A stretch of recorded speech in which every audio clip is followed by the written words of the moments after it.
বাংলাদেশে দুইজন অপ্রতিরোধ, সিনেমা থেকে সাকিব খান, ব্র্যান্ড প্রমোশন থেকে বারিশা। আপনি ভাইরাল হইতে হবে, আপনি বারিশাকে নিয়ে বলবেন, আর সিনেমাতে আপনি কাজ করেন, আপনার ভাইরাল হইতে হবে, সাকিব খানকে দুটা গালি দিবেন, আপনাকে সারা বাংলাদেশ চিনা যাবে। এটাই তো চলছে। আপনি কি এখন কাউকে ইউজ করলেন ভাইরাল হওয়ার জন্য?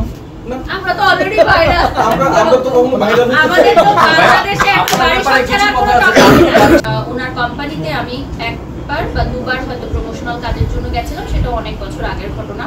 তারপরও বিভিন্ন ইভেন্টে যখন কথা হয়েছে আমি তার সাথে সুন্দর ব্যবহার করেছি আমার জানা মতো। ওনার সাথে আমার কোনো ব্যক্তিগত আক্রোশ নেই, এখন পর্যন্ত নেই।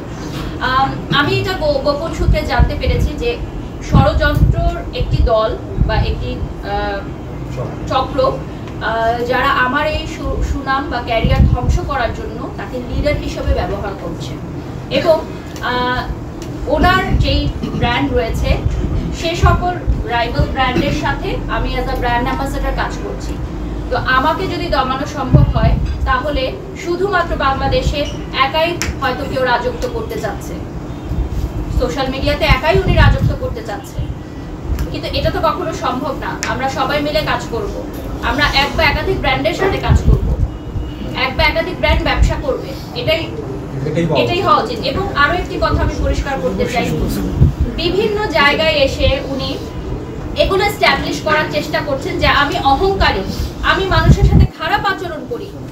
আমি 16 বছরের মিডিয়া ইন্ডাস্ট্রির ক্যারিয়ারে আমার যত সাংবাদিক ভাই বোনেরা এখন সামনে বসে আছেন, আমার সাথে যারা কাজ করছেন, এত বড় ব্র্যান্ডের মালিকরা, আমি যদি এতই খারাপ ব্যবহার করতাম, আমি যদি এতই অহংকার করতাম, তাহলে আমি এই জায়গায় বসে থাকতে পারতাম না, বড় ব্র্যান্ডের সাথে কাজ করতে পারতাম না, বাংলাদেশের প্রতিষ্ঠিত স্বনামধন্য ব্র্যান্ডের ব্র্যান্ড অ্যাম্বাসেডর হতে পারতাম না। এগুলো ইচ্ছাকৃতভাবে উদ্দেশ্যপ্রণোদিতভাবে আমার অডিয়েন্সের কাছে এই মেসেজটা বারবার পৌঁছানো হচ্ছে যে আমি অহংকার করি, আমি সবার সাথে রুড বিহেভ করি। বিগত দিনগুলোতে আমি কন্টিনিউয়াস ব্যাক টু ব্যাক আমার প্রফেশনাল কাজগুলো করে গেছি, এবং আপনারা আমার মুখ থেকে একটু অশালীন ভাষা বা গালি দেখেছেন, আমি এটা আপনাদের কাছে জানতে চাই। এত বড় ট্রমার মধ্যে দিয়ে আমি গেছি বিগত 2 থেকে 3 দিন, তারপরও আমি আমার প্রফেশনাল লাইফগুলো করে গেছি, আমি সেগুলো বন্ধ করিনি। কোম্পানির ক্ষয়ক্ষতির কথা চিন্তা করে, যেহেতু সামনে ঈদ, আমাদের রোজা শুরু হয়ে যাবে, সো কোম্পানিগুলো অনেক ব্যস্ত এখন প্রমোশনাল কাজে, আমি এই কাজগুলো বন্ধ করিনি। আমি মানসিক ট্রমা থাকা অবস্থাতেও আমি এই কাজগুলো কন্টিনিউ করে যাচ্ছি। আমার একটি ছোট বাচ্চা আছে, আমার মানসিক স্বাস্থ্য ভালো থাকা খুবই গুরুত্বপূর্ণ আমার ছোট বাচ্চার জন্য।